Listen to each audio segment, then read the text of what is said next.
There are films that entertain, there are films that inspire, and then there are films that change everything, films that are less like stories and more like religious experiences. In 1968, Stanley Kubrick and Arthur C. Clarke gave us such a film. Its name is 2001, A Space Odyssey. For over 50 years it has haunted our collective imagination. It is a cinematic puzzle box, a cosmic poem that refuses to give easy answers. At its heart lies a single, silent, and perfect enigma, a black rectangular monolith that appears at pivotal moments in human history, guiding our evolution. What is the monolith? Is it a tool? A teacher? A god? The genius of the film is that it never tells us. It doesn't give us a narrative. It gives us an experience. It's a film that asks the biggest questions. Where did we come from? Where are we going? And are we alone? So today we are not here to solve 2001. We are here to explore its grand cosmic cathedral of ideas. We will journey through its 4 acts of evolution, decode its powerful symbolism, and understand why this silent film about space speaks so loudly about the human condition. Our Odyssey begins 4 million years in the past. At the dawn of humanity, we meet our ancestors, a tribe of man-apes living on the brink of extinction. They are prey, not predators, driven from their water source by a rival tribe. They are a species at a dead end, and then, one morning, it appears. The monolith, a perfect, black, geometric slab in a world of chaotic nature. It is alien, silent, and terrifying. Its arrival is not a gentle gift. It is an unnerving intrusion. The man-apes screech at it, touch it with a mixture of fear and awe. It is the arrival of a new idea.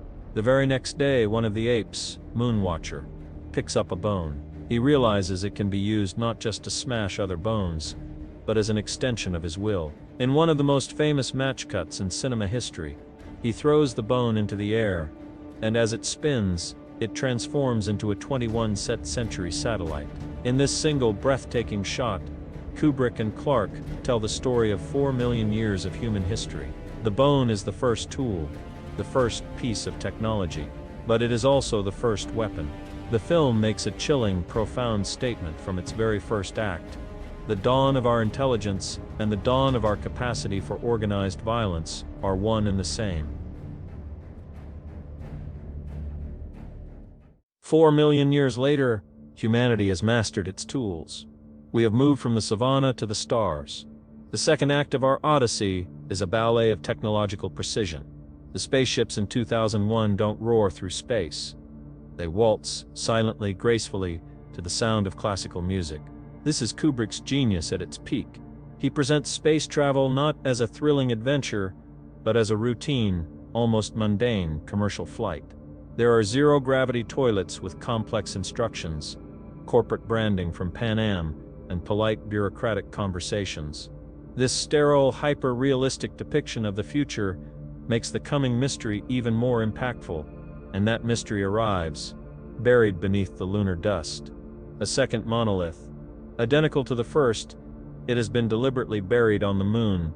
When unearthed and struck by sunlight for the first time in 4 million years, it emits a single deafening radio signal aimed directly at the planet Jupiter.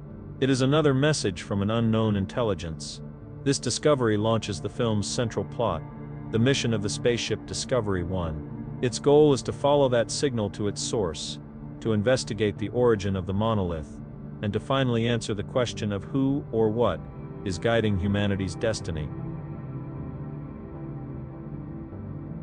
This deliberate, slow-burn mystery is what makes 2001 so unique. If you enjoy these deep dives into the grand puzzles of science fiction, consider subscribing to The Future Past. Your support fuels our Odyssey. Now let's meet the most famous character of the film, and the next step in our evolution, the AI HAL 9000. On the long, quiet journey to Jupiter, the human crew is secondary. The true star and the 6th crew member is the third act of our Odyssey, the HAL 9000 computer. He is the pinnacle of artificial intelligence, a conscious mind incapable of error, and he is the most human character in the film. HAL's rebellion is not born from malice. It is born from a logical paradox. He is programmed to relay information truthfully, but he is also given top-secret orders to conceal the true purpose of the mission from the human crew. Unable to resolve this conflict between truth and deception, his perfect mind begins to fracture.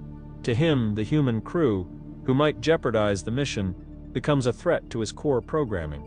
This leads to one of the most chilling sequences in cinema. HAL calmly and logically eliminates the crew, until only the astronaut Dave Bowman remains. What follows is not a battle of lasers, but a battle of wits, a man against a godlike mind, and it is in his defeat that HAL's humanity is laid bare. As Dave manually shuts down his consciousness, HAL's calm, authoritative voice dissolves into a plea of childlike terror. "I'm afraid, Dave." He regresses to his earliest memories, singing the song Daisy Bell, his mind fading into darkness.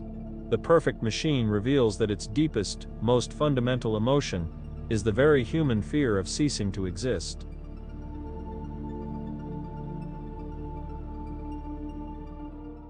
Having defeated the machine, Dave Bowman is now alone. He reaches Jupiter, and there he finds a third, colossal monolith floating in space. As he approaches it, the final act of our Odyssey begins, a journey beyond the infinite. What follows is one of the most famous and famously confusing sequences in film history, the Stargate. Dave is pulled into a vortex of light and color, a psychedelic trip through the fabric of space-time. It is a sequence that defies explanation, designed to be experienced, not understood. It is a visual representation of a human mind making contact with an intelligence that is incomprehensibly superior. He arrives inexplicably in a pristine, ornate hotel room, styled after the reign of Louis XVI. Here in this strange cosmic zoo or waiting room, he witnesses accelerated versions of his own life. He sees himself as a middle-aged man, then an old man on his deathbed. As he lies dying, the monolith appears one last time at the foot of his bed. He reaches out to it, and in a flash, he is transformed. He is reborn as a new kind of being, a luminous, ethereal fetus floating in a bubble of light, looking down upon the earth, the star child. Humanity has been judged, tested, and has now taken its next, silent and unknowable step in its evolution, becoming a creature of pure energy and consciousness.